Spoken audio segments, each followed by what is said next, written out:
cross-legged seat, feet under the knees, hands palms down along your thighs. Remain with eyes low or close the eyes.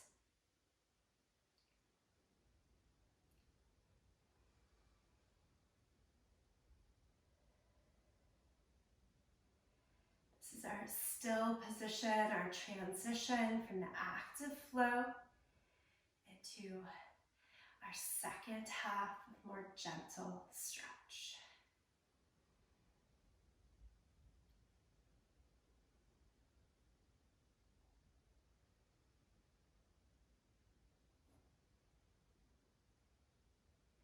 Fold your torso over, bring the forearms down to the floor, right in front of the legs. If that's a far reach and you need a little bit more lift, feel free to keep the forearms up on the legs. Throughout this practice, and any practice, of course, if you want to add in yoga blocks that you have, they can always be helped underneath hands to bring the floor a little closer.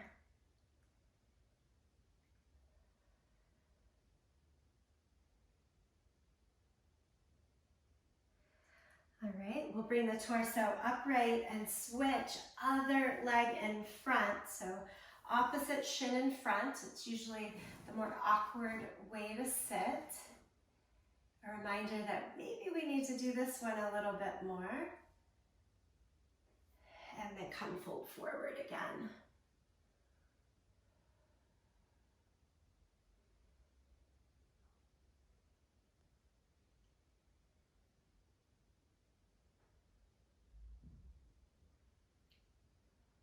This pose continues to spotlight that same outer hip thigh that we do in pigeon pose. In fact, in a fully stacked version, ankle over knee, it's sometimes called double pigeon.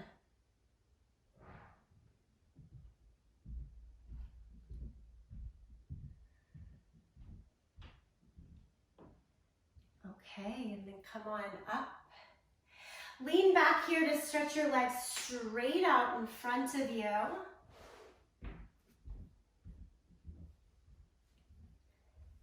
And then kick your left heel towards the right hip so that you come more knee to knee in alignment. Hands back to lift the chest. And then try to extend, with an extended spine, reach the hands to hold onto the foot. I know that's a far reach. If you happen to have a strap handy and place it on the back of the foot, great. Or just let the hands be on the mat. If the hands reach the foot themselves, of course, great.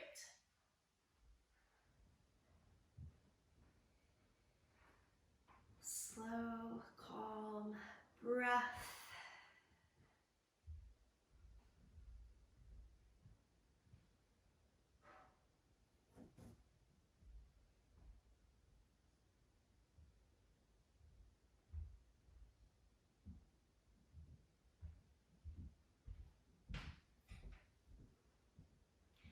Release, pull the torso upright and extend both legs out. Second side, right heel goes towards the outer left hip. Again, trying to go knee to knee. Lift up first, think long spine the whole time, and that's hard to maintain as we hinge forward and reach towards the foot.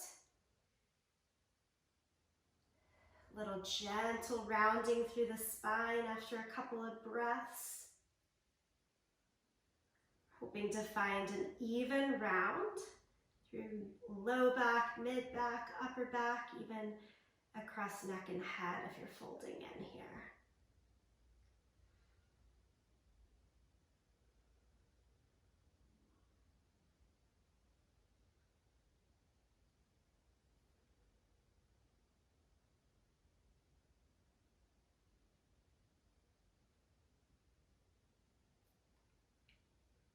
again, release. Build the torso upright, lean back so that it's easy to extract that leg, and give it a little bit of a shake. Okay, scooch around to all fours. And go back to cat and cow here. A little bit of movement through the entire spine.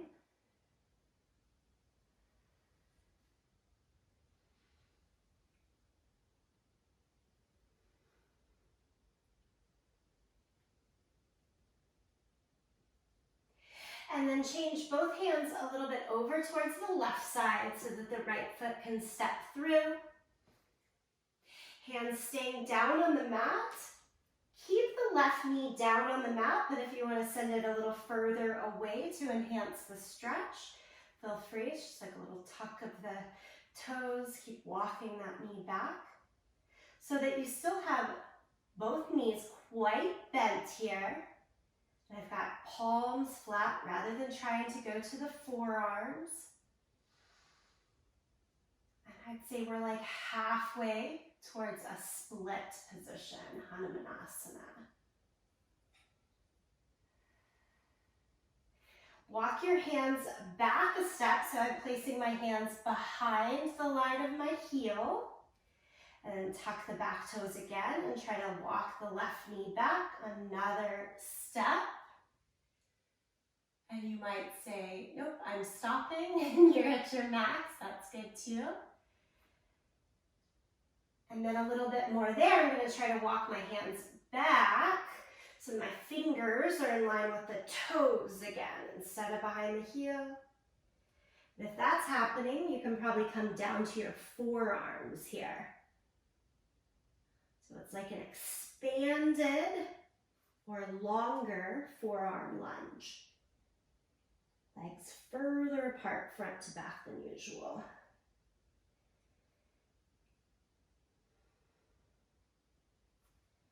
And then I want you to walk yourself back in and slowly take that left knee more forward, more forward, more forward until we can come up to a full like 90 degree. Back hip and knee in line with one another. Front hip, knee down to the ankle in line, yeah? Lift both arms up to the sky. And now, keeping your right foot flat on the floor, don't let the heel come up. Keep the right foot flat on the floor and descend your hips down and forward. Yes, knee goes past the line of the ankle. If that gets anywhere that you just think, whether psychologically or in the body, that doesn't feel right to me, then back off.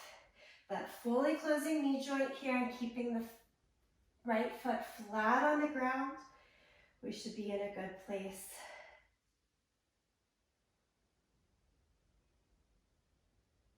Drop it forward and down, down, down, down. And then you're going to push through that back leg to help you come back upright. This time, fully straighten the front leg. Okay, so in that first variation, we were working towards a split, towards Hanumanasana by moving the back leg. Now you're doing that by moving the front leg. So you want to keep the right leg straight and you're just kind of folded over, finding a good hamstring stretch. Stay there, or pick up the right leg and take it further forward, further towards the front of the mat. And I'd say try doing that 1, 2, or 3 times. So then my heel goes off of the front of my mat. Give it a couple of breaths. Maybe one more time. I like to lift the right leg with full strength from pelvic floor through low belly. And that helps me not to extend too far. And then you press the heel back down. This one, instead of being more forward and down towards the forearms, we're trying to build our torso more up and back the whole time. So that kind of like in a high lunge, you stay as vertical as possible. It's hard. Okay, and then we just drag the right leg back, the right heel back, back, back, back, back until you're in a good spot, and come around to all fours. Place the hands down, cat and cow.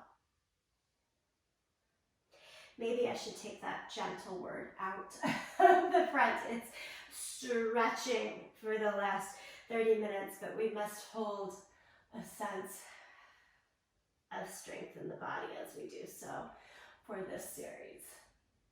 Cat and cow, cat and cow.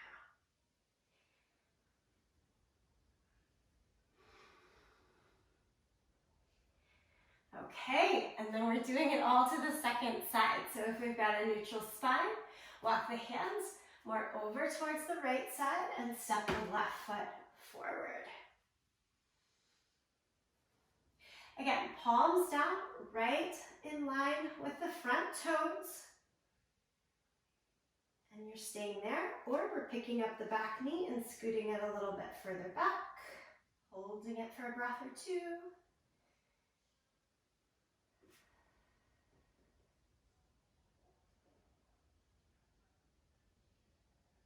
Still good there. I'm going to walk the hands back so that the fingers are in line with my heel or right behind the heel. And that can offer me a little ease in taking the back knee a little further back. So instead of being forward, it's further back.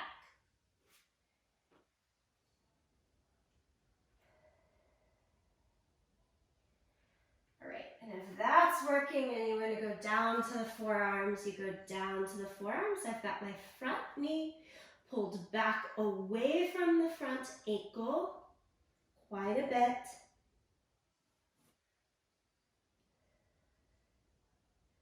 Legs working that split, real extension front to back, but with a deep bend in both knees still.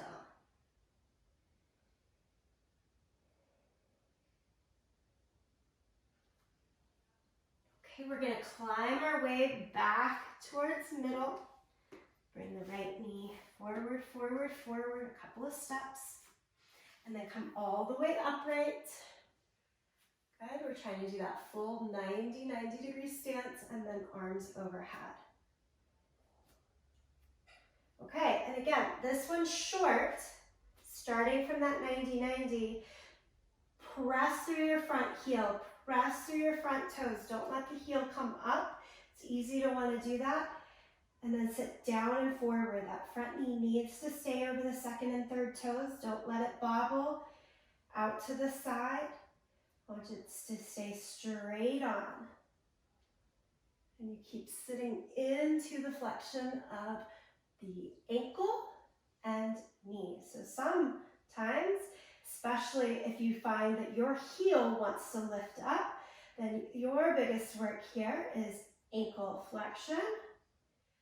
And for others, it's the knee that's going to stop us before we want to stop.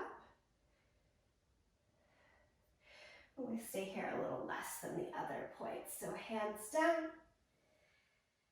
And change to the left leg being straight. Back knee stays right underneath the line of the hip. So now the back leg is not going to do the changing. It's all in the front leg. And you might be hands down on the ground, bit of a rounded spine, finding good hamstring stretch, and want to stay here for the full entirety of these modifications. Great. You're looking for that extra challenge and stretch. It's a lift of the left heel and extending forward. Back knee stays where it is. You find that spot. Breathe with it.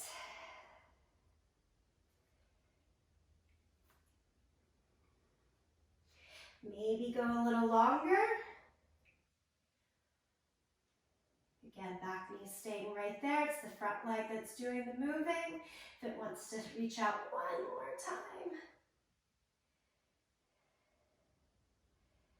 And the way to make the legs extend, but without taking too much stretch in the hamstring, is certainly to stay more forward like I am right now on my torso.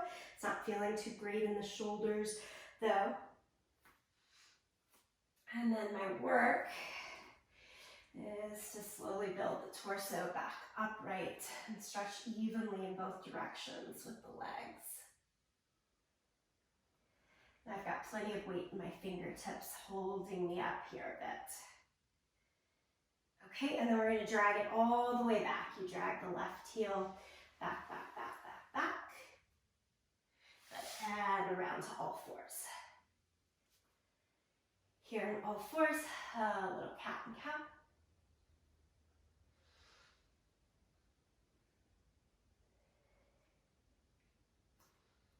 I always find the pigeon pose variations are a really great primer for getting into deeper hamstring stretches. So that's why those were in work with one another. Let's take it to downward facing dog now.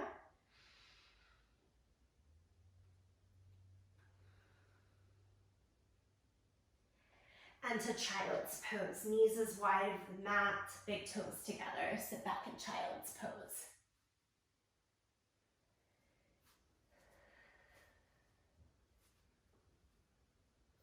And a really restful child's pose now. So we can take that strength and engagement out of the equation and try to lay the arms, the forehead down onto the mat and just really release in this form of child's pose.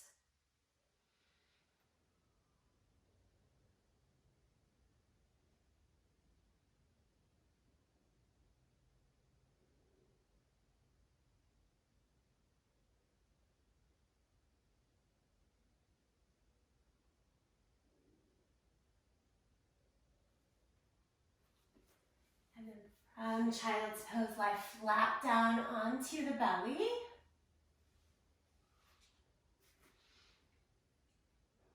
And like pick up your right leg, extend back, set it back down. Pick up the left leg, extend back, set it back down. Reach the hands back behind you, Shalabhasana. Lift everything that you can up away from the mat. And lower it. Do it one more time. Inhale, lift.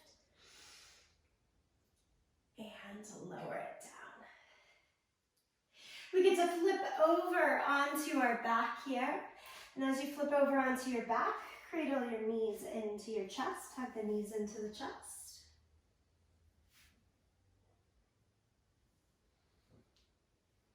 You can let the knees go wide underneath the armpits and kind of rock from side to side, whatever feels right for you.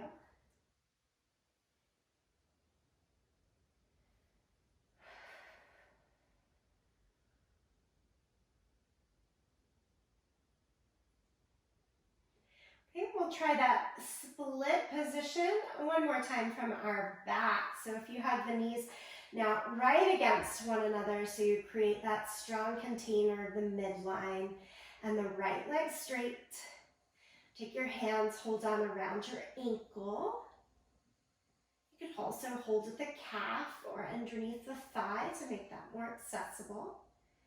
And then let's shoot our left leg out. Bottom leg a bit above the mat, a foot or so up off of the mat. And then lift your head and shoulders off of the mat so that the nose goes close to your knee. Pull the right leg a little bit more towards your head. Extend the left leg a little further towards that short back end of the mat. Keeping that containment and stretch, lower the head and shoulders back down to the mat. Intensifies things a bit.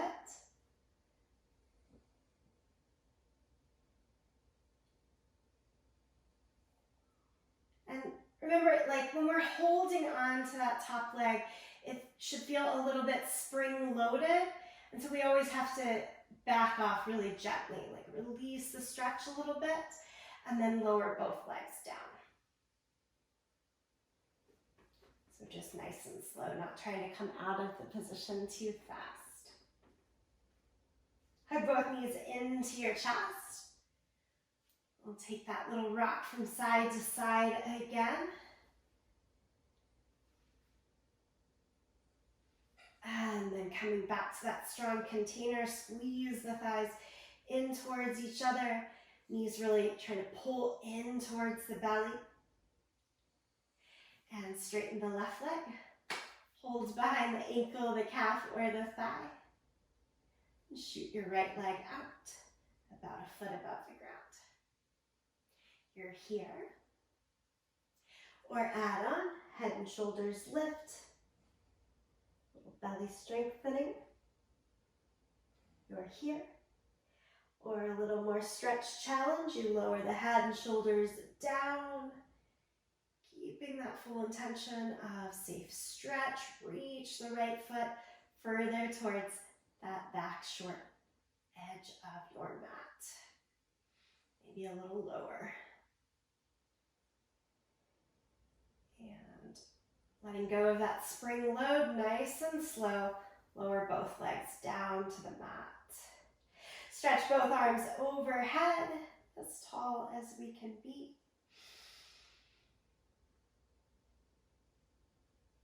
And release the arms down by your side. Take the soles of our feet to the mat, coming into bridge pose.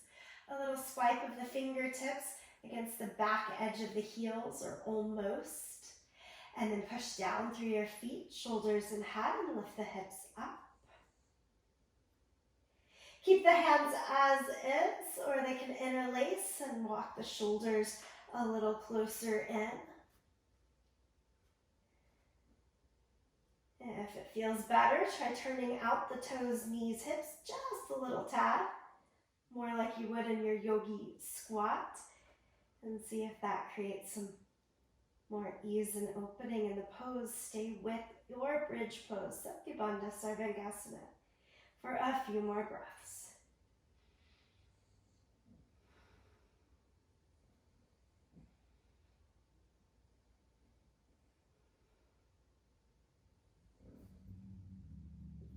Release the hands, lower the hips down, take it in. Just be, just breathe.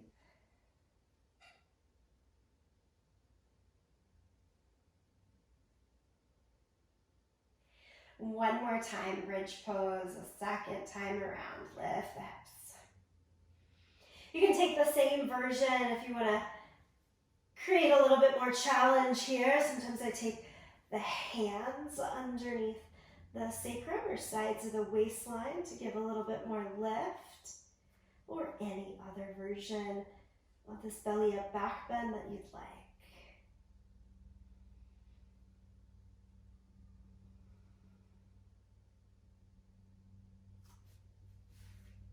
And let's safely bring it on down. Draw the knees into the chest. Open up the hands towards a T shape and drop both knees over towards the right side in a supine twist. Always one of my favorite things here. You can stay with that simple twist, just the legs over and stacked. And if you want to add any more flair, it might be a straightened top leg, or cross the legs like eagle position into this twist.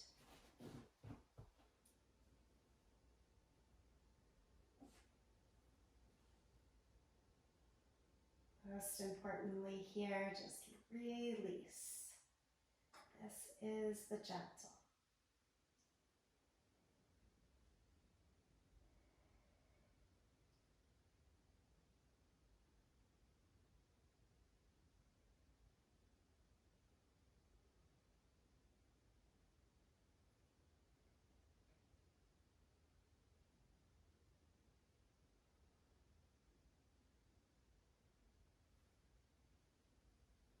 And as ready, drop the knees over towards the second side. Head, of course, can look straight up. That's what I like. Or look out over the opposite shoulder. A lot of folks like that extra little turn as well.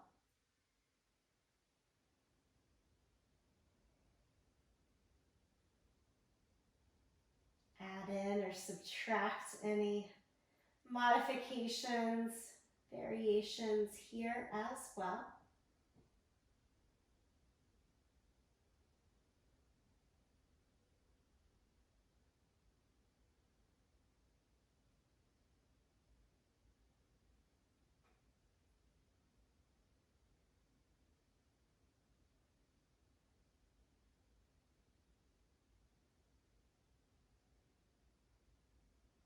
One thing that always gives me that light or hope in the asana practice is that it does evolve and change through day to day, year by year. There's not just one right way of the expression. They're all incredibly hopeful.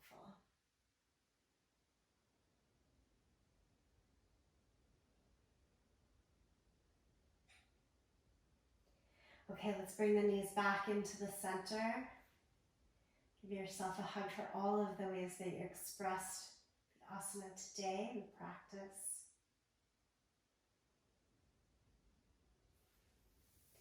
If you want to do any last little bits of unwinding, add in one more pose, you're welcome to, of course. And then I invite you to find stillness.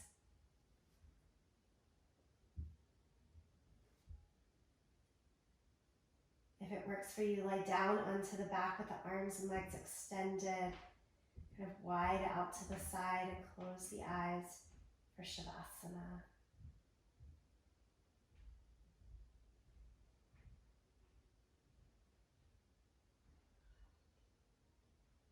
If you're finding it hard to be still, give yourself the time to do those extra wiggles or change up your Shavasana posture. And then keep trying.